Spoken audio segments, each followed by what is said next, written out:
जय हिंद दोस्तों, एक बार फिर से स्वागत है आप सभी का आपके अपने यूट्यूब चैनल जीके क्यूज पर। और आज की क्लास एसएससी एमटीएस भर्ती 2025 की जो भी मेरे दोस्त तैयारी में लग चुके हैं उन सभी के लिए आज जीके जीएस का बिल्कुल आपके पेपर में आने वाला पेपर होने वाला है। बिल्कुल मैं आपको यहाँ पे बता दूं कि इस बार बेटा जो आपका सिलेक्शन का टारगेट है वो आपका कंप्लीट होने वाला है। आपका पेपर जो है 20 सितंबर से स्टार्ट होने वाला है। और आपको मैं बताऊँ कि यहाँ से आपको आज की क्लास से लगभग 2 से लेके 4 प्रश्न देखने को मिलेंगे अपने पेपर के अंदर। तो बिल्कुल दोस्त, परीक्षा से पहले सभी प्रश्नों को, सभी क्लासों को बेहतर तरीके से देख लेना है, रट लेना है और बढ़ते हैं बिना समय को गवाए अपने क्लास की तरफ। और आज जो क्वेश्चन होने वाले हैं, जो प्रश्नों की संख्या है वो हमारी 50 रहेगी। तो बिल्कुल दोस्त, और आप भी अपना एक बार सपोर्ट जो है ज़रूर दिखाइएगा। एक बार जो भी मेरे नए पुराने दोस्त मेरे साथ में जुड़े हुए हो, आप सभी एक बार लाइक वाला बटन जरूर दबाएं। और मैं आपको बताऊं, अगर आपने चैनल को सब्सक्राइब कर रखा है, बेल आइकन ऑन कर रखा है, तो ये क्लास आपको शाम को डेली 8 बजे मिलती होगी। डेली शाम को 8 बजे ये क्लास आपकी आ जाती है। जैसा कि कल आपकी क्लास किन्हीं कारण बस से नहीं हो पाई, तो उसके लिए माफ़ी चाहते हैं, और आज ही आपको बिल्कुल समय पे मिलेगी। तो बिल्कुल दोस्त, बढ़ते हैं अपने क्लास की तरफ और देखते हैं कि क्या कुछ खास प्रश्न हैं। जैसे कि यहाँ पे दिया है कि एक हॉर्स पावर लगभग कितने वाट के बराबर होता है। एक हॉर्स पावर पूछा है कितने वाट के बराबर होता है। तो यहाँ पे आपका जो राइट आंसर है वो क्या होगा। बिल्कुल मैं आपको बताऊँ, यहाँ पे आपका राइट आंसर, अगर आपने ऑप्शन सी 746 वाट लगाया है ऑप्शन सी को, तो यहाँ पे आपका राइट आंसर हो जाएगा। ऑप्शन सी यहाँ पे क्या हो जाएगा, 746 वाट आपका राइट आंसर हो जाएगा। और ये प्रश्न मैंने देखा है कि काफ़ी बार पेपरों में पूछा जा चुका है। अब यहाँ पे देखिए, नेक्स्ट प्रश्न दिया है कि भारतवर्ष के लिए सबसे पहले इंडिया शब्द किसने प्रयोग किया था। भारतवर्ष के लिए सबसे पहले इंडिया शब्द किसने प्रयोग किया था। तो यहाँ पे आपका राइट आंसर क्या होगा। बिल्कुल बिल्कुल आप आंसर करिएगा। और अगर यहाँ पे आप ऑप्शन बी हेरोडोटस को टिक कर रहे हैं, तो यहाँ पे आपका बिल्कुल राइट आंसर हो जाएगा। हेरोडोटस क्या हो जाएगा, बिल्कुल आपका राइट आंसर हो जाएगा। तो बिल्कुल दोस्त, नोट करते हुए बढ़ते हैं अपने अगले प्रश्न की तरफ। देखिए यहाँ पे नेक्स्ट प्रश्न दिया है कि निम्नलिखित में से प्रधानमंत्री की नियुक्ति कौन करता है। प्रधानमंत्री की नियुक्ति कौन करता है। देखो, प्रधानमंत्री जी को चुनाव नहीं होता है, इनकी नियुक्ति की जाती है। कौन करता है, तो वो हमारे भारत के राष्ट्रपति जी। ऑप्शन बी यहाँ पे हमारा राइट आंसर हो जाएगा। और यहीं पे एक प्रश्न छोटा सा बन जाता है कि भैया प्रधानमंत्री जी की नियुक्ति किस अनुच्छेद के अंतर्गत की जाती है। तो वो अनुच्छेद भी याद रखना जिसमें इनकी नियुक्ति दी गई है 75, मतलब कि 75। कौन सा, 75। तो ये भी आप यहाँ पे ध्यान रखेंगे, है ना। तो बिल्कुल बेटा देखो, इसे नोट कर लेना है, काफ़ी अच्छा प्रश्न है। और मैंने आपको पीडीएफ के लिए तो बोल ही दिया है कि अगर आपको पीडीएफ चाहिए तो उसके लिए आपको टेलीग्राम ज्वाइन करना होगा। और टेलीग्राम का जो लिंक है वो मैंने डिस्क्रिप्शन बॉक्स में दे रखा है। वहाँ से मेरे व्हाट्सएप का भी लिंक और आपको इंस्टाग्राम का भी लिंक मिल जाएगा। तो आप वहाँ से टेलीग्राम को, सबसे ज़्यादा इंपॉर्टेंट जो आपके लिए है, इसे ज़रूर ज्वाइन कर लेना, क्योंकि यहाँ से क्या होता है, आपको पीडीएफ जो है बिल्कुल फ्री और रोज़ के रोज़ मिलती रहती है। तो बिल्कुल, और बढ़ते हैं अपने प्रश्न पे। देखिए यहाँ पे नेक्स्ट प्रश्न दिया है कि भारत और किस देश के साथ सैन्य अभ्यास नोमेडिक एलिफेंट आयोजित होता है। तो बेटा नोमेडिक एलिफेंट आयोजित होता है सैन्य अभ्यास भारत और किसके साथ में, मंगोलिया के साथ में। तो ऑप्शन सी यहाँ पे क्या होगा, मंगोलिया आपका बिल्कुल राइट आंसर हो जाएगा, याद रहेगा। अब जैसे यहाँ पे देखो बेटा, नेपाल दे रखा है। नेपाल का एक जो सबसे ज़्यादा पूछा जाता है सूर्य किरण, कौन सा, सूर्य किरण। तो सूर्य किरण भी आपको ध्यान में रखना है। तो बिल्कुल बेटा ये नोट करो। और अमेरिका के साथ में वज्र प्रहार, तो ये भी आप ध्यान रखेंगे। और बढ़ते हैं इसके साथ अपने अगले प्रश्न की तरफ। देखिए यहाँ पे नेक्स्ट दिया है कि निम्नलिखित में से मुख्य रूप से ट्रांजिस्टर किसके बनाए जाते हैं। ट्रांजिस्टर पूछा है। मैं आपको बताऊं, विज्ञान के भी आपको क्लास के अंदर काफ़ी अच्छे प्रश्न देखने को मिलेंगे। यहाँ पे ट्रांजिस्टर पूछा है किसके बनाए जाते हैं। तो ट्रांजिस्टर आपको पता होगा दोस्त कि अर्धचालक के बनाए जाते हैं। किसके, अर्धचालक के बनाए जाते हैं। अब भैया अर्धचालक कौन कौन सा होता है, तो देखो एक सिलिकॉन होता है, जर्मेनियम होता है। तो हम यहाँ पे बहुत इजी तरीके से बता सकते हैं कि हमारा राइट आंसर ए और बी दोनों, मतलब कि ऑप्शन सी जो है वो क्या हो जाएगा, बिल्कुल सही जवाब हो जाएगा। ट्रांजिस्टर याद रखना दोस्त, अर्धचालक के बनाए जाते हैं, जिसमें सिलिकॉन और जर्मेनियम आपका यहाँ पे बिल्कुल राइट आंसर हो जाएगा। तो बढ़ते हैं इसके साथ अपने अगले प्रश्न पे। देखो यहाँ दिया है, सर्वाधिक सोने के सिक्के किस काल में जारी हुए थे। सर्वाधिक सोने के सिक्के जो हैं वो किस काल में जारी हुए थे। तो आप यहाँ पे क्या बताएंगे। बिल्कुल देखो, जिस काल का संस्थापक कौन था, श्रीगुप्त था। कौन था दोस्त, श्रीगुप्त था। तो यहाँ से बता सकते हैं कि भैया गुप्त काल हमारा राइट आंसर हो जाएगा। कौन हो जाएगा?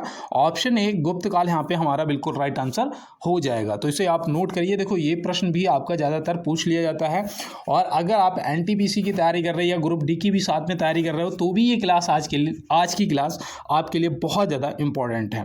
देखो यहाँ पे दिया है निम्नलिखित में से केंद्रीय औषधि अनुसंधान संस्थान कहाँ अवस्थित है। बेटा कौन सा केंद्रीय औषधि अनुसंधान संस्थान पूछा गया है कि ये कहाँ पर अवस्थित है। तो यहाँ पे आपका राइट आंसर क्या होगा?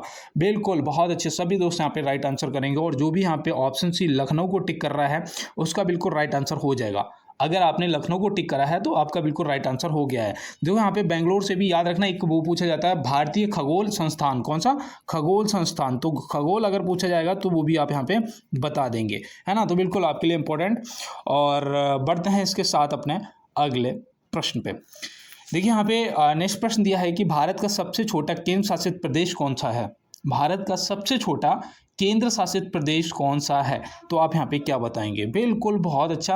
और मैं यहाँ पे उम्मीद कर रहा हूँ कि अगर आपने बेटा ऑप्शन सी लक्षद्वीप को टिक करा है तो आपका राइट आंसर हो गया है। लक्षद्वीप आपको पता होगा कि ये जो 36 द्वीप समूह का एक 36 द्वीपों का मतलब एक द्वीप समूह है ना। कितने?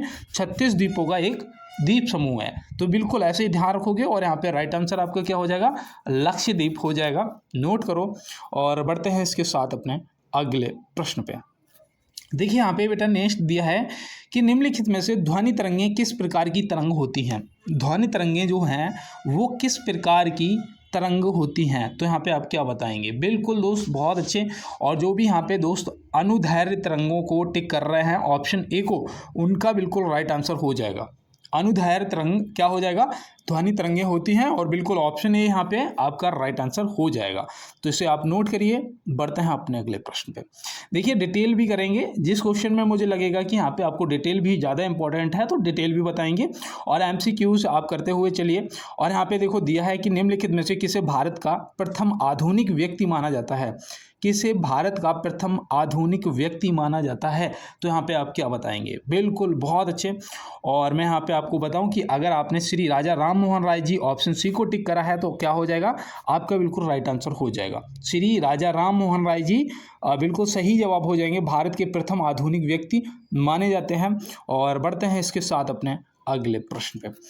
देखो यहाँ पे नेक्स्ट प्रश्न दिया है जमशेदपुर किस नदी के किनारे स्थित है। जमशेदपुर, आप इसका आंसर करो। तब तक मैं आपको बता दूं दोस्त कि अगर अभी तक आपने लाइक वाला बटन नहीं दबाया है तो प्लीज़ आप लोग देखो, अपना जब प्यार सपोर्ट दिखाते हो तो मुझे भी लगता है कि आप लोगों के लिए बेहतर से बेहतर क्वेश्चन लाए जाएं, है ना। और आज की क्लास में मैंने जैसे आपसे कहा कि 2 से 4 प्रश्न आपको पेपर के अंदर देखने को मिलेंगे, तो दोस्त यहाँ से 2 प्रश्न तो फिक्स हैं। आप आके इसका पीडीएफ जो है वो लेते चलना है, और आप जब पेपर दे के आए तो आप एक बार आगे चेक करना कि इस क्लास से प्रश्न वाकई में आपको पूछे जाएंगे। अब यहाँ पे जैसे जमशेदपुर पूछा गया है तो आप तुरंत बता सकते हैं कि सुवर्ण रेखा आपका ऑप्शन ए जो है क्या हो जाएगा? बिल्कुल राइट आंसर हो जाएगा। जैसे यहाँ पे गोदावरी दिया है तो गोदावरी बिल्कुल आपको रटा होना चाहिए कि भैया जो नासिक है ना, नासिक गोदावरी के किनारे स्थित है ना। यहाँ पे मांडोवी दिया है, मांडोवी के किनारे बेटा गोवा स्थित है। कौन सा? गोवा स्थित है। तो ये भी आप ध्यान रखना। गंगा के किनारे तो बिल्कुल भैया हरिद्वार, वाराणसी, ये सब आपकी गंगा नदी के किनारे स्थित हैं, तो ये भी आप यहाँ पे ध्यान रखेंगे। जैसे कानपुर है ना, तो ये गंगा के किनारे। बढ़ते हैं इसके साथ अपने अगले प्रश्न की तरफ। देखिए दोस्त, यहाँ पे नेक्स्ट प्रश्न है हमारा कि सिंधु घाटी सभ्यता का सबसे बड़ा नगर कौन सा था। सिंधु घाटी सभ्यता का सबसे बड़ा नगर कौन सा था। तो आप यहाँ पे क्या बताएंगे? बिल्कुल बहुत अच्छे, करिए अपना जवाब। याद रखना, अगर आपने ऑप्शन बी मोहनजोदाड़ो को टिक करा है तो आपका राइट आंसर हो गया है। मोहनजोदाड़ो क्या हो जाएगा? राइट। अब यहाँ पे मैं आपको बताऊँ, अगर यहीं पूछा जाता है कि सिंधु घाटी सभ्यता का सबसे बड़ा भारतीय नगर कौन सा था, कौन सा पूछा जाता? भारतीय नगर पूछा जाता, तो आप क्या बताएंगे? बताओ। तो याद रखना बेटा, वो राखीगढ़ हो जाएगा। कौन सा? राखीगढ़। और वैसे पूछा जाएगा सिंधु घाटी सभ्यता का सबसे बड़ा नगर, तो वो आपका मोहनजोदाड़ो हो जाएगा। याद रहेगा, नोट करो। देखो ये प्रश्न आपके लिए इंपॉर्टेंट बनता है। और बढ़ते हैं इसके साथ अपने अगले प्रश्न पे। यहाँ दिया है सोडियम धातु को किस तरल में रखा जाता है। सोडियम धातु को किस तरल में रखा जाता है। बेटा विज्ञान के बहुत अच्छे प्रश्न हैं, आज क्लास को छोड़ के नहीं जाना है, ठीक है ना। और यहाँ पे आप बताओ कि सोडियम धातु को किस तरल में रखा जाता है। प्रश्न कई बार पूछा गया है, और यहाँ पे मिट्टी का तेल या कैरोसिन दिया जाएगा, है ना। तो ऑप्शन बी, और ये प्रश्न आपके लिए इंपॉर्टेंट बनता है, तो कैरोसिन आप ध्यान रखेंगे। और चलते हैं इसके साथ, बढ़ते हैं अपने अगले प्रश्न पे। देखिए यहाँ पे दिया है कि भारत के प्रथम उप प्रधानमंत्री कौन बने थे। भारत के प्रथम उप प्रधानमंत्री कौन बने थे, तो आप यहाँ पे क्या बताएंगे। बहुत अच्छे, सभी दोस्त बताओ। सरदार वल्लभ भाई पटेल जी आपका राइट आंसर है ना, तो बिल्कुल बेटा ऑप्शन सी यहाँ पे सरदार वल्लभ भाई पटेल जी हो जाएंगे। और यहाँ पे याद रखना, जो डॉक्टर राजेंद्र प्रसाद जी हैं ये भैया पहले राष्ट्रपति जी बने थे, है ना। सबसे लंबा कार्यकाल था बेटा 12 वर्ष का, सबसे लंबा 12 वर्ष का कार्यकाल था इनका, तो ये भी आप ध्यान रखेंगे। और उपराष्ट्रपति आपके डॉक्टर सर्वपल्ली राधाकृष्णन जी, ये उपराष्ट्रपति थे, ठीक है ना, ये भी आप ध्यान रखना। तो बिल्कुल, और बढ़ते हैं इसके साथ अपने अगले प्रश्न पे। देखिए यहाँ पे नेक्स्ट प्रश्न दिया है कि निम्नलिखित में से सुआ नृत्य किस राज्य से संबंधित है। कौन सा सुआ नृत्य पूछा है, सुआ नृत्य। तो सुआ नृत्य आप क्या बताएंगे, याद रखना दोस्त, ये आपका हो जाएगा छत्तीसगढ़, ऑप्शन डी। किस राज्य से, छत्तीसगढ़, ऑप्शन डी यहाँ पे आपका राइट आंसर हो जाएगा। आप जैसे यहाँ पे भैया राजस्थान दिया है, तो राजस्थान से एक तो आपको कठपुतली याद रखना है। कौन सा, कठपुतली, ये भी देखो पूछा जाता है ना, ये भी किस राज्य से संबंधित है, राजस्थान से। एक आपका घूमर पूछा जाता है, घूमर, तो घूमर भी आप ध्यान रखेंगे, है ना। तो बिल्कुल आप यहाँ पे जैसे हिमाचल प्रदेश दे रखा ऑप्शन बी में, तो यहाँ से आपको छपेली नृत्य याद रखना। कौन सा, छपेली नृत्य, तो ये आप ध्यान रखेंगे कहाँ से, हिमाचल प्रदेश से। उत्तर प्रदेश से याद रखना बेटा आपका कथक हो जाएगा। कौन सा, कथक हो जाएगा उत्तर प्रदेश से, तो ये भी आप यहाँ पे ध्यान रखेंगे। बिल्कुल दोस्त, ये आपके लिए इंपॉर्टेंट बनते हैं, नोट करो। और बढ़ते हैं इसके साथ अपने अगले प्रश्न पे। देखिए यहाँ पे नेक्स्ट प्रश्न दिया है कि निम्नलिखित में से गंगा नदी की प्रमुख सहायक नदी नहीं है। कौन सी इसमें गंगा नदी की सहायक नदी नहीं है, तो आप क्या बताएंगे। देखो बिल्कुल ये आपको रटा होना चाहिए। जैसे कि यहाँ पे हम बोल सकते हैं कि भैया जो सोन है ये गंगा की सहायक नदी है ना, तो ये प्रश्न का जवाब नहीं होगा, हटा दो। ये रामगंगा भैया जिसके किनारे आपका बरेली शहर स्थित है, तो ये भी आगे आके गंगा में ही मिल जाती है, तो ये भी सहायक नदी नहीं है पूछा है ना। और यमुना ये भी भैया सहायक नदी है। तो यहाँ पे कौन सी बच रही है, इंदुस, मतलब सिंधु नदी जो है, ऑप्शन ए यहाँ पे क्या हो जाएगा हमारा बिल्कुल राइट आंसर हो जाएगा। तो इसी तरीके से आप सभी प्रश्नों को बेहतर तरीके से समझते हुए, नोट करते हुए और पीडीएफ साथ में लेते हुए चलना है। देखो यहाँ पे दिया है हैबर प्रक्रिया द्वारा अमोनिया गैस का निर्माण किस गैस की अभिक्रिया से होता है। हैबर प्रक्रिया द्वारा अमोनिया गैस का निर्माण किस गैस की अभिक्रिया से होता है, तो यहाँ पे आप क्या बताएंगे। 70वां क्वेश्चन है, 5 सेकंड के लिए रुकूंगा और वही कहूँगा कि हो सकता है मेरी जबान पे मां सरस्वती विराजमान हो, और जिन भी दोस्तों के, मेरे भाई बहनों के कानों में मेरी आवाज़ जा रही है, आपको बेटा इस बार 100% सफलता मिलेगी, 100% आपका सिलेक्शन जो है वो हो जाएगा। आप बस अपनी मेहनत पर ध्यान दो, क्योंकि कहते हैं ना कि दोस्त कष्ट ही जीवन में परिवर्तन लाता है, कष्ट ही जीवन में परिवर्तन लाता है, ये प्रकृति का नियम है, ठीक है ना। और सफलता खैरात में नहीं मिलती, संघर्षों में पूरी जवानी गुजर जाती है। आप यहाँ पे देखो प्रश्न का जो हैबर प्रक्रिया द्वारा अमोनिया गैस का निर्माण किस गैस की अपक्रिया से होता है, तो वो याद रखना बेटा नाइट्रोजन और हाइड्रोजन दोनों गैसों, तो ऑप्शन यहाँ पे सी होगा, ए और बी दोनों, है ना। तो बिल्कुल याद रखना अमोनिया गैस का निर्माण किस गैस की अपक्रिया से होता है, नाइट्रोजन गैस और हाइड्रोजन गैस, याद रहेगा। तो बिल्कुल बढ़ते हैं अपने अगले प्रश्न पे। देखो यहाँ पे दिया है स्वतंत्र भारत के प्रथम लोकसभा अध्यक्ष कौन थे। स्वतंत्र भारत के प्रथम लोकसभा अध्यक्ष कौन थे, तो आप यहाँ पे क्या बताएंगे। बिल्कुल बेटा, बिल्कुल जो भी यहाँ पे जीवी मावलंकर जी को टिक कर रहे हैं, गणेश वासुदेव मावलंकर जी, ऑप्शन बी यहाँ पे जिसने भी टिक करा है उसका बिल्कुल राइट आंसर बन गया है। तो बिल्कुल दोस्त नोट कर लो। बढ़ते हैं इसके साथ अपने अगले प्रश्न पे। देखिए यहाँ पे दिया है निम्नलिखित में से किसान दिवस कब मनाया जाता है। किसान दिवस पूछा है, किसान दिवस बेटा बताओ। बिल्कुल बहुत अच्छे, सभी दोस्त यहाँ पे बताएंगे। और ऑप्शन डी जिसने भी 23 दिसंबर को लगाया है उसका राइट आंसर हो गया है। 23 दिसंबर यहाँ पे आपका राइट आंसर हो गया है। जैसे यहाँ पे देखो 14 नवंबर दिया है, 14 नवंबर जो दिया है याद रखना बेटा बाल दिवस मनाते हैं। क्या मनाते हैं, बाल दिवस मनाते हैं। तो बिल्कुल याद रखो, देखो मैं यहाँ पे लिख देता हूँ दिवस भी, ठीक है ना, आप नोट करते हुए चलो। 1 दिसंबर तो पता ही होगा भैया एड्स दिवस मनाते हैं। क्या, एड्स दिवस मनाते हैं। अब यहाँ पे देखो जैसे 11 दिसंबर दिया है, 11 दिसंबर दिया है, तो याद रखना बेटा यूनिसेफ दिवस मनाते हैं। क्या मनाते हैं, यूनिसेफ दिवस मनाते हैं। तो ये भी आप यहाँ पे ध्यान रखेंगे, बिल्कुल नोट कर लो। देखो ये पूछे जाते हैं, है ना। और प्रश्न का जवाब यहाँ पे 23 दिसंबर आपका किसान दिवस राइट आंसर। और बढ़ते हैं इसके साथ अपने अगले प्रश्न पे। देखिए यहाँ पे 20वां क्वेश्चन है और आपने अगर अभी तक लाइक वाला बटन नहीं दबाया है तो प्लीज़ भाई लोग आप थोड़ा सा देखो, जब आप लोग सपोर्ट करते हो तो मैं आपसे कहता ही नहीं हूँ, है ना। मुझे पता है कि आपसे कहने की ज़रूरत है ही नहीं, आप खुद ही लाइक वाला बटन भी और अपने दोस्तों के साथ में शेयर वाला बटन भी दबा देंगे और जो भी पहली बार आएंगे वो चैनल को सब्सक्राइब करके बेल आइकन भी दबा लेंगे, है ना। तो बिल्कुल दोस्त, और मैंने आपसे कहा भी है कि आप जिस दिन सेलेक्ट हो जाएंगे ना उस दिन आपको पार्टी मेरी तरफ से, ठीक है ना। और इस बार आपका सिलेक्शन पक्का है। तो यहाँ पे देखो प्रश्न पे चलते हैं। यहाँ दिया है कि भारत की केंद्रीय बैंक किसे कहा जाता है। भारत की केंद्रीय बैंक किसे कहा जाता है, तो याद रखना ये तो बहुत ईजी है, रिजर्व बैंक, है ना। तो ऑप्शन सी यहाँ पे आरबीआई क्या हो जाएगा, हमारा बिल्कुल राइट आंसर हो जाएगा। तो बिल्कुल नोट कर लो। बढ़ते हैं इसके साथ अपने अगले प्रश्न की तरफ।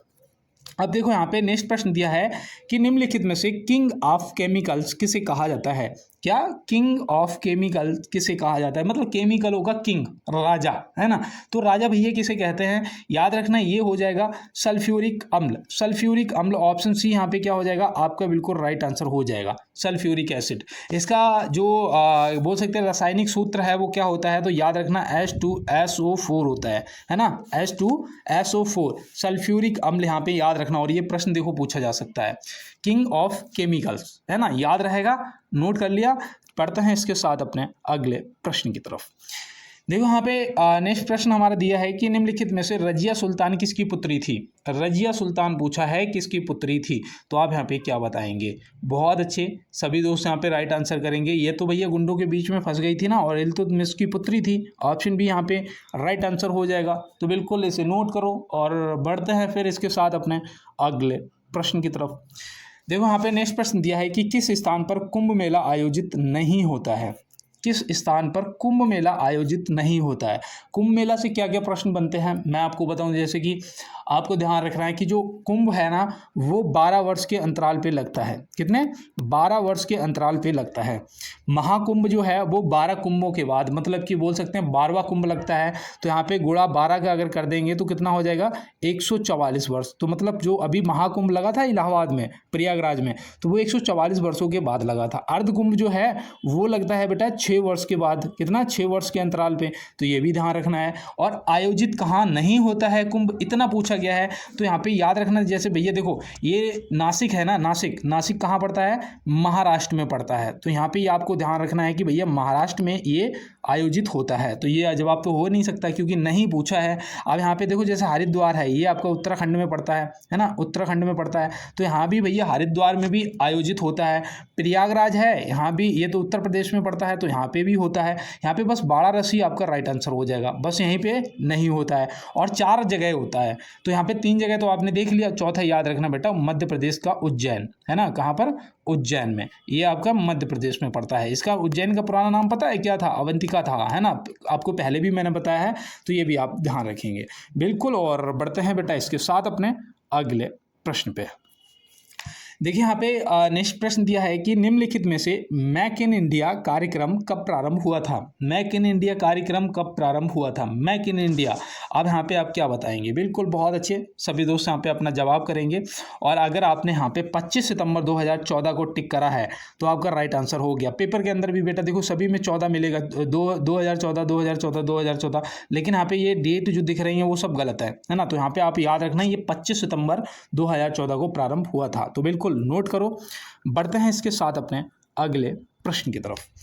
देखिए यहाँ पे दिया है निम्नलिखित में से डीएनए का डबल हेलिक्स मॉडल किसने दिया था। डीएनए का डबल हेलिक्स मॉडल किसने दिया था, तो आप यहाँ पे क्या बताएंगे। बहुत अच्छा प्रश्न है। और ये देखो ये भी आपका साइंस का प्रश्न है, लेकिन ये पूछे जाने के चांस पूरे बनते हैं। जैसे यहाँ पे याद रखना जेम्स वाटसन और फ्रांसिस crick दोनों ने दिया था। तो यहाँ पे ऑप्शन सी क्या होगा, ए और बी दोनों हमारा राइट आंसर हो जाएगा। ये तो भैया ठीक है, लेकिन कब दिया था, तो ये भी याद रखना बेटा 1953 में। कब दिया था, 1953 में। अब इन्हें पता है, इन्हें इसके लिए नोबेल पुरस्कार से सम्मानित किया गया था, नोबेल पुरस्कार से सम्मानित किया गया था। अब ये नोबेल पुरस्कार से इन्हें कब सम्मानित किया गया था, तो ये याद रखना भैया 1962 में। कब किया गया था, 1962 में। और नोबेल पुरस्कार कब प्रारंभ हुआ था, तो ये हुआ था 1901 में अल्फ्रेड नोबेल के नाम पर। तो ये भी आप यहाँ पे ध्यान रखेंगे। देखो ये प्रश्न, ये टॉपिक, और यहाँ से प्रश्न बनते भी हैं और पूछे भी जाते हैं। तो बिल्कुल। और बढ़ते हैं इसके साथ अपने अगले प्रश्न पे। देखो यहाँ दिया है किस बैंक को the lender of the last resort कहा जाता है। यहाँ पे लेंडर पे एक मात्रा होनी चाहिए थी, है ना, एक होनी चाहिए थी, दो चढ़ी हैं। चलिए यहाँ पे थोड़ा सा एरर है ना। तो बताओ किस बैंक को the lender of the last resort कहा जाता है। अब यहाँ पे कुछ दोस्त हमारे गलत जवाब भी कर देते हैं जल्दबाजी में, जैसे वो देखते हैं कि भैया लास्ट रिसोर्ट मतलब सबसे बाद में, तो रिजर्व बैंक ऑफ इंडिया लगा देते हैं, है ना। लेकिन यहाँ पे रिजर्व बैंक ऑफ इंडिया भी दिया है, सेंट्रल बैंक भी दिया है और बैंक ऑफ इंडिया भी। याद रखना दोस्त, यहाँ पे आपका सही जवाब जो है वो सेंट्रल बैंक, ऑप्शन बी जो है वो क्या हो जाएगा, बिल्कुल राइट आंसर हो जाएगा। तो ये बिल्कुल आपको यहाँ पे ध्यान रखना है। और कहते हैं बेटा कि अंधेरे के बाद ना उजाला जरूर होता है। अगर समस्याएं चल रही हैं ना, अगर स्ट्रगल का समय चल रहा है, तो याद रखना कि बहुत जल्दी अब किनारा आने वाला है ना। ये दुनिया देखो, कहते हैं ये दुनिया उसी को पढ़ा लिखा समझती है जिसकी सरकारी नौकरी लग जाए, है ना। जिसकी सरकारी, जैसे मेरे यहाँ पे अगर सरकारी नौकरी लग जाए तो बंदे का फिक्स हो जाता है कि उसे 15 लाख कैश मिलेगा शादी में, और एक लगभग 10 लाख की गाड़ी मिलेगी, है ना। ये फिक्स हो जाता है, और बाद बाकी कुल मिला के 40-50 लाख की उसकी शादी हो जाएगी। और अगर उसकी नौकरी ना लगी तो भैया 15 रुपये भी नहीं मिलते हैं, है ना। शादी भी होने के लाले पड़ जाते हैं, है ना। और ये सच्चाई भी है। तो इसलिए तैयारी कर लो बढ़िया तरीके से, इस बार सिलेक्शन लेना है। और मैं यहाँ पे, चलो अब चलते हैं अपने प्रश्न पे। और यहाँ पे पूछा है कि क्रिकेट पिच की लंबाई कितनी होती है। क्रिकेट पिच की लंबाई पूछा गया है कि कितनी होती है। तो याद रखना बेटा, गज में पूछा जाएगा तो 22 गज आपका ऑप्शन ए, और अगर मीटर में पूछा जाएगा तो 20.12 मीटर बोल सकते हैं। यहाँ पे ऑप्शन सी जो दे रखा है, ए और बी दोनों क्या होगा हमारा, बिल्कुल राइट आंसर हो जाएगा। यहाँ पे जवाब जो आपका है वो क्या होगा, ऑप्शन सी होगा, ठीक है ना। तो याद रखना ए और बी दोनों बिल्कुल सही जवाब। और बढ़ते हैं अपने अगले प्रश्न पे। कहते हैं कि क्या फर्क पड़ता है कहाँ कितना गवा दिया, अभी अगर मैं बचा हूं तो उम्मीद का हर हिस्सा बाकी है। अब यहाँ पे देखो दिया है चंद्रयान 3 के लैंडिंग पॉइंट का नाम क्या था। चंद्रयान 3 के लैंडिंग पॉइंट का नाम क्या था। देखो याद रखना, Shiv Shakti point option B, है ना। यहाँ पे पेन को एक बार सिलेक्ट कर लेता हूँ, Shiv Shakti point option B यहाँ पे आपका राइट आंसर हो जाएगा। अब यहीं पे पूछा जाता है कि चंद्रयान 2 के लैंडिंग पॉइंट का नाम क्या था, ठीक है ना। जो दूसरा गया था, याद रखना 2 का था तिरंगा पॉइंट और 3 का था शिव शक्ति पॉइंट। तो ये देखो आपसे पूछे जाने के चांस बनते हैं, आपको नोट कर लेना है। और बढ़ते हैं इसके साथ अपने अगले प्रश्न पे। देखो हाँ दिया है, लाल रक्त कणिकाओं का निर्माण मानव शरीर में कहाँ होता है। लाल रक्त कणिकाओं का जो निर्माण है वो मानव शरीर में कहाँ होता है। तो आप यहाँ पे क्या बताएंगे। ये प्रश्न बहुत अच्छा है, और मैं यहाँ पे उम्मीद भी कर रहा हूँ कि जो भी मेरे दोस्त अस्थिमज्जा बोन मेरो या फिर अस्थिमज्जा ऑप्शन बी को टिक करेगा उसका बिल्कुल राइट आंसर बनेगा, है ना। तो इसे भी देखो साइंस का प्रश्न है, नोट करो। बढ़ते हैं अपने अगले प्रश्न पे।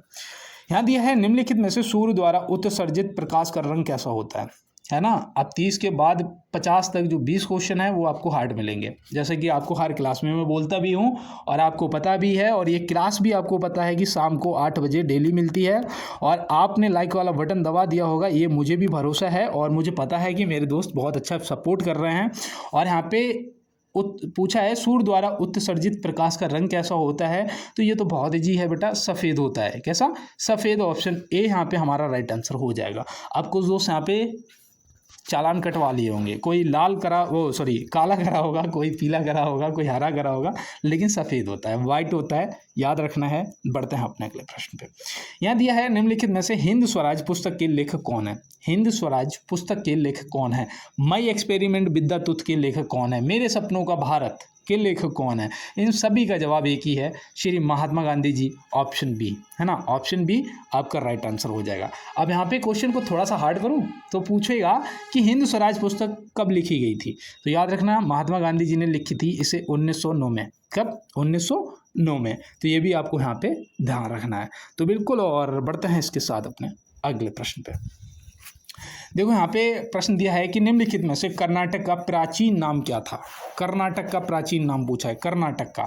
अभी मैंने आपको ये अवंतिका बताया था, उज्जैन का। किसका बताया था, उज्जैन का बताया था ना। अब यहाँ पे पूछा है बेटा किसका, कर्नाटक का। अब कर्नाटक का यहाँ पे आप क्या बताएंगे, बिल्कुल लगाओ आंसर। कर दिया तो मैं आपको यहाँ पे बताऊँ, ऑप्शन सी आपका जो मैसूर है क्या हो जाएगा, राइट आंसर हो जाएगा। अब यहाँ पे देखो इंद्रप्रस्थ जो है ना ये दिल्ली का था। किसका, दिल्ली का। तो ये भी आप यहाँ पे ध्यान रखेंगे, बिल्कुल इसे नोट करिए। और बढ़ते हैं इसके साथ अपने अगले प्रश्न की तरफ। देखिए यहाँ दिया है पद्मा सुब्रमण्यम किस शास्त्रीय नृत्य से संबंधित हैं। ये देखो शास्त्रीय नृत्यों से भी आपसे प्रश्न पूछे जाते हैं। बताओ दोस्त, पद्मा सुब्रमण्यम किस शास्त्रीय नृत्य से संबंधित हैं। तो यहाँ पे आपका राइट आंसर क्या होगा। बिल्कुल बिल्कुल बहुत अच्छे। मैं आपको यहाँ पे बताऊं कि अगर आपने भरतनाट्यम ऑप्शन ए को टिक करा है तो आपका यहाँ पे बिल्कुल राइट आंसर भरतनाट्यम हो जाएगा, है ना। अब यहाँ पे मैं आपको बताऊँ, एक नाम याद रखना, यामिनी कृष्णमूर्ति। बिल्कुल सही है, यामिनी कृष्णमूर्ति। तो यामिनी कृष्णमूर्ति को याद इसलिए रखना है कि ये पता है क्यों इंपॉर्टेंट है, क्योंकि ये भरतनाट्यम और कुचिपुड़ी, है ना, दोनों से संबंधित हैं। तो इसलिए इनको याद करना ज़्यादा ज़रूरी है आपके लिए। और यहाँ पे मैं आपको और बताऊं कि बेटा कथक है ना, कथक, यहाँ से जितने भी महाराज पूछे जाएं, महाराज, है ना, लक्ष्मण महाराज, बिरजू महाराज, ये जितने भी महाराज नाम के पीछे लगा हो, ट्रिक से याद रखना कथक से संबंधित, और कथक उत्तर प्रदेश से, है ना। तो बिल्कुल, और बढ़ते हैं इसके साथ अपने अगले प्रश्न पे। देखो यहाँ पे दिया है निम्नलिखित में से ऊष्मा का ऐसा ही मात्रक क्या होता है। ऊष्मा का ऐसा ही मात्रक पूछा है बेटा, ऊष्मा का।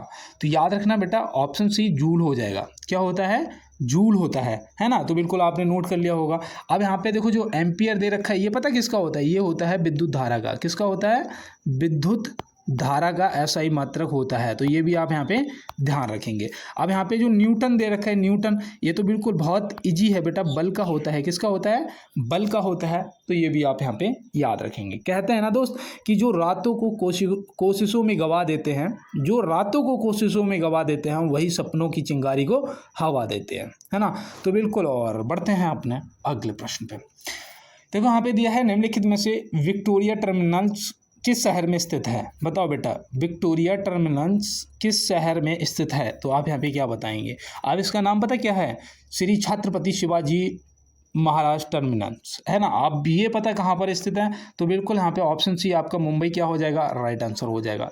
ऑप्शन सी मुंबई यहाँ पे आपका राइट आंसर हो जाएगा। बढ़ते हैं अपने अगले प्रश्न पे। अब यहाँ पे दिया है निम्नलिखित में से पुस्तक अष्टाध्यायी के लेखक कौन है। पुस्तक अष्टाध्यायी के लेखक कौन है। तो आप यहाँ पे क्या बताएंगे। बिल्कुल लगाओ यहाँ पे अपना राइट आंसर। जिसने भी ऑप्शन ए पाणिनि को टिक करा है उसका बिल्कुल यहाँ पे राइट आंसर बन गया है। पाणिनि जी यहाँ पे अष्टाध्यायी के लेखक हैं, ध्यान रखना है। अब यहाँ पे देखो बेटा कल्हड़, है ना, यहाँ पे गलत लिखा है, यहाँ पे कल्याण नहीं, कल्लड़ होना चाहिए था, है ना। अब मैं आपको यहाँ पे कल्लड़ से बताने वाला भी था कि बेटा कल्लड़ जी से याद रखना राज तरंगड़ी। कौन सी, राज तरंगड़ी जो पुस्तक है वो आप कल्लड़ जी से याद रखेंगे। अब यहाँ पे आशु घोष जी से याद रखना दोस्त बुद्ध चरित। कौन सी, बुद्ध चरित। तो बिल्कुल चरित लिखो यहाँ पे, बुद्ध चरित। तो बिल्कुल ये भी आपके लिए इंपॉर्टेंट बनती है। तो बिल्कुल दोस्त नोट कर लिया। बढ़ते हैं अपने अगले प्रश्न पे। यहाँ दिया है कि सागर में सर्वाधिक लवणता पाई जाती है। लवणता मतलब बोल सकते हैं नमक, है ना ऐसे बोल सकते हैं नमक। आप यहाँ पे ये बताओ भैया किस सागर में सर्वाधिक लवणता पाई जाती है।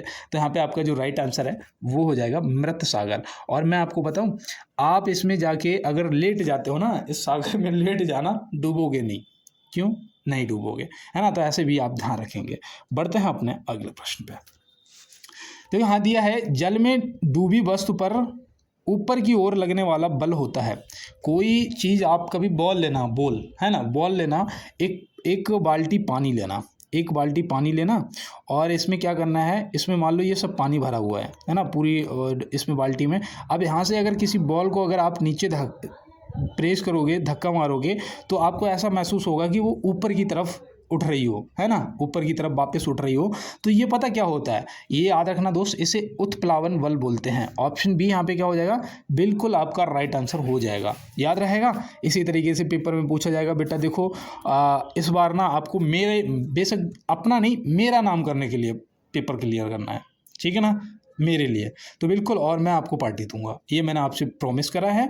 और बिल्कुल यहाँ पे देखो दिया है निम्नलिखित में से हड़प्पा किस नदी के किनारे स्थित था। हड़प्पा जो है वो किस नदी के किनारे स्थित था। तो यहाँ पे आपका राइट आंसर क्या होगा। बिल्कुल दोस्त लगाओ अपना जवाब। राबी अगर आपने लगाया है ऑप्शन डी, तो क्या हो जाएगा आपका यहाँ पे बिल्कुल सही जवाब हो जाएगा। राबी यहाँ पे आपका बिल्कुल राइट आंसर हो जाएगा। और बढ़ते हैं इसके साथ में अपने अगले प्रश्न पे।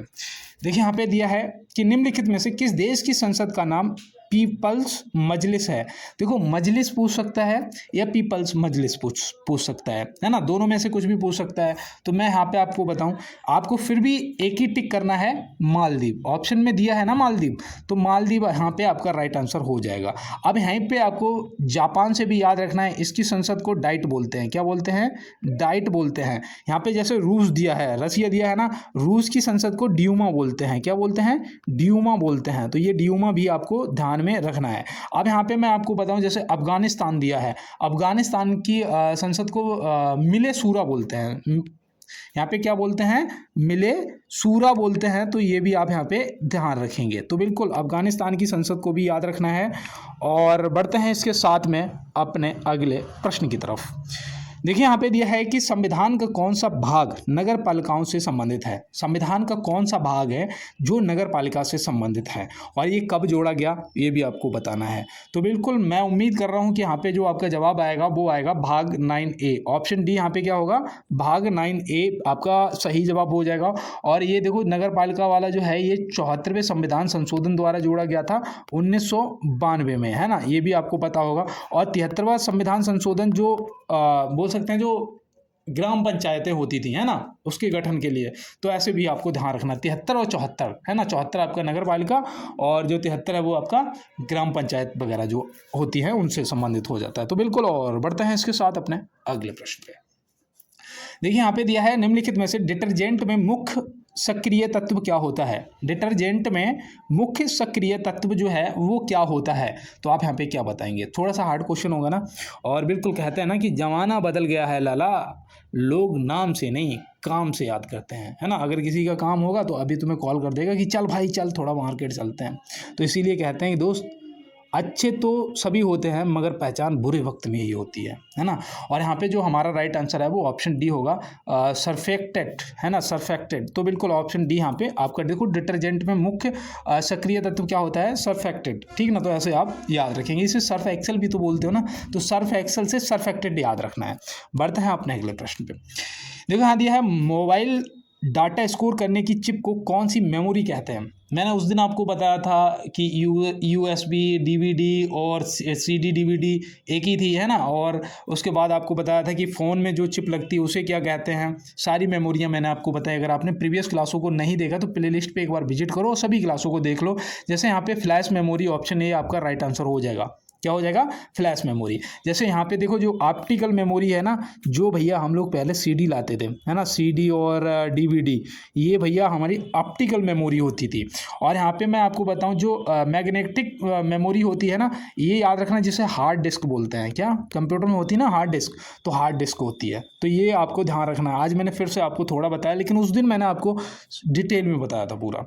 अब यहाँ पे देखो दिया है कि विंबलडन ट्रॉफी का संबंध किस खेल से है। बताओ भैया। देखो ट्रॉफी और खेलों से संबंधित मैं आपको रोज एक प्रश्न कराता हूँ, क्यों? मुझे पता है पूछा जाता है। अब यहाँ पे आपका राइट आंसर जो है वो टेनिस हो जाएगा। ऑप्शन ए क्या हो जाएगा? टेनिस हो जाएगा। यही लगाया ना आपने। अब देखो यहाँ पे पोलो खेल से बता दो तो याद रखना एजरा कप। कौन सा? Ezra cup. ये जा बना है ना, पेन ना होने की वजह से सही से लिख नहीं पा रहा हूँ। और जो पेन मंगाया था उसे मैंने वापस कर दिया, वो सही से काम ही नहीं कर रहा था। अब यहाँ पे देखो फुटबॉल से याद रखना है दोस्त, संतोष ट्रॉफी। क्या?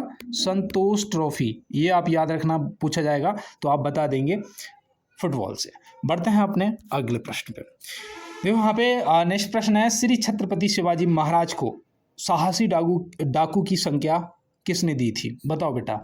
श्री छत्रपति शिवाजी महाराज को साहसी डाकू की संज्ञा किसने दी थी? तो यहाँ पे अब आपका राइट आंसर क्या होगा? बिल्कुल कर दिया आंसर, मैच करो। Option B Aurangzeb. औरंगजेब यहाँ पे आपका राइट आंसर हो गया है। बढ़ते हैं अपने अगले प्रश्न पे। देखो यहाँ पे नेक्स्ट प्रश्न दिया है कि मानव शरीर में कितनी जोड़ी पसलियाँ होती हैं। कितनी जोड़ी पूछी हैं, जोड़ी में बताना है। तो याद रखना भैया, टोटल जो पसलियों की संख्या होती है वो होती है 24, है ना। 24 होती है ना चेस्ट में। अब यहाँ पे आपका राइट आंसर जोड़ी में पूछा है तो 12 हो जाएंगी। क्या हो जाएंगी? 12 हो जाएंगी, है ना। तो ये भी आपको ध्यान रखना है। और बढ़ते हैं इसके साथ अपने अगले प्रश्न पे। देखो यहाँ पे नेक्स्ट प्रश्न दिया है कि निम्नलिखित में से ऑपरेशन ब्लू स्टार कब हुआ था। ऑपरेशन ब्लू स्टार जो है ये कब हुआ था। ये मैं आपको शायद ये 2 बार बता चुका हूँ कि दोस्त ये स्वर्ण मंदिर में हुआ था। कहाँ पर? स्वर्ण मंदिर में, है ना। अब यहाँ पे आपको बताना है कि ये हुआ कब था। तो याद रखना 1 जून 1984 को, और ये 10 दिन चला था, मतलब कि 10 जून तक, है ना। तो ये भी आपको ध्यान में रखना है, नोट कर लो। बढ़ते हैं अपने अगले प्रश्न पे। यहाँ दिया है टिन उत्पादन में भारत का कौन सा राज्य अग्रणी है। टिन उत्पादन में भारत का कौन सा राज्य है जो अग्रणी है। तो यहाँ पे आप क्या बताएंगे। बिल्कुल ये प्रश्न भी थोड़ा सा हार्ड लगेगा, लेकिन दोस्त यहाँ पे अगर आपने ऑप्शन डी छत्तीसगढ़ को लगाया है तो आपका राइट आंसर हो गया है ना। अब यहाँ पे देखो मध्य प्रदेश से याद रखना दोस्त, मैगजीन, है ना, मैग्नीज, माफ़ी चाहते हैं, यहाँ पे थोड़ा सा एरर हो गया लिखने में, मैग्नीज, है ना। तो मैग्नीज के लिए भैया याद रखना किसे, मध्य प्रदेश को। ये देखो माँ से मध्य प्रदेश, माँ से मैगजीन, है ना, ऐसे याद रहेगा। अब उड़ीसा से आपको बॉक्साइट याद रखना है। बॉक्साइट के लिए भैया किसे जाना जाता है, उड़ीसा को, सबसे ज़्यादा अग्रणी राज्य बता रहा हूँ।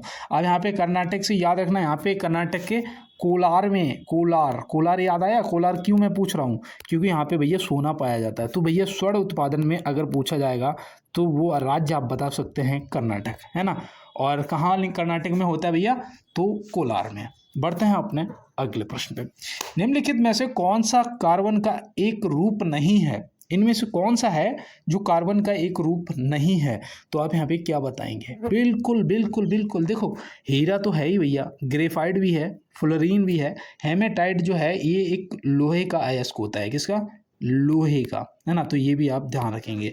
ये देखो पूछा जाता है लोहे का, निम्न में से लोहे का अयस्क कौन सा है, 4 दे देगा। जैसे यहाँ पे यही ऑप्शन सेम मान लो तो भी जवाब आपका हेमेटाइट हो जाएगा। यहाँ पे पूछा है कार्बन का कौन सा रूप नहीं है, तो हेमेटाइट हो गया। चलते हैं अपने अगले प्रश्न पे। यहाँ देखो दिया है मानव शरीर में किस अंग को ब्लड बैंक कहा जाता है। मानव शरीर में किस अंग को ब्लड बैंक कहा जाता है। पता है आपको, जो हमारे बॉडी में तिल्ली होती है ना, तिल्ली मतलब कि घुटने, ये पैर होता है घुटने के नीचे, है ना, घुटने के नीचे ये हमारा पैर होता है ऐसा, है ना। ये इसमें उंगली होती हैं। तो ये जो एरिया होती है ना तिल्ली, जिसे बोलते हैं हम, क्या बोलते हैं बताओ, आप आंसर करो कमेंट बॉक्स में, मैच करूंगा बाद में, प्लीहा, है ना। तो ये आपका यहाँ पे राइट आंसर हो जाएगा। जो ब्लड बैंक मतलब ब्लड होता है ना पैर में, यहीं पे होता है सारा इकट्ठा, ये बैंक होती है ब्लड की। तो ऐसे आप ध्यान रखेंगे। आप देखो, आप क्लास में दोस्त अगर मज़ा आया हो तो मेरी एक बार आपसे वही रिक्वेस्ट है कि आप क्लास को एक बार लाइक वाला बटन ज़रूर दबाएंगे, अपना प्यार सपोर्ट ज़रूर दिखाएं, और ज़्यादा से ज़्यादा दोस्तों के साथ में शेयर कर देना है, और चैनल को सब्सक्राइब कर लेना अगर पहली बार आप क्लास में विजिट कर रहे हैं, ठीक है ना। और देखो कहते हैं दोस्त कि सबक ज़िंदगी ने सिखाया, हर अपने ने रुलाया मुझे, कोई अपना अपना नहीं होता, ये भी एक अपने ने ही सिखाया मुझे, है ना। दोस्त देखो अच्छा समय चल रहा है ना, सब आपके पास होंगे। और कहते हैं कि चुप गई कई बातें दिल में, कई लहजे दिल में खंजर मार गए, इस जिंदगी के सफ़र में हम गैरों से ज़्यादा अपनों से हार गए। तो बिल्कुल दोस्त देखो, सामने वाला नहीं जानता कि हमारी कमज़ोरी क्या है, हमारी कमज़ोरी को हमारा कोई अपना ही जानता है ना। तो इसीलिए मैं आपसे कहता हूँ कि जब तक बेटा सफल नहीं हो जाते हो, सभी से सतर्क रहना है, सभी से सतर्क रहना है। तो बिल्कुल बेटा, और मिलते हैं नेक्स्ट क्लास में नेक्स्ट प्रश्नों के साथ में। तब तक के लिए मेरे सभी दोस्तों को मेरा जय हिंद, वंदे मातरम, भारत माता की जय।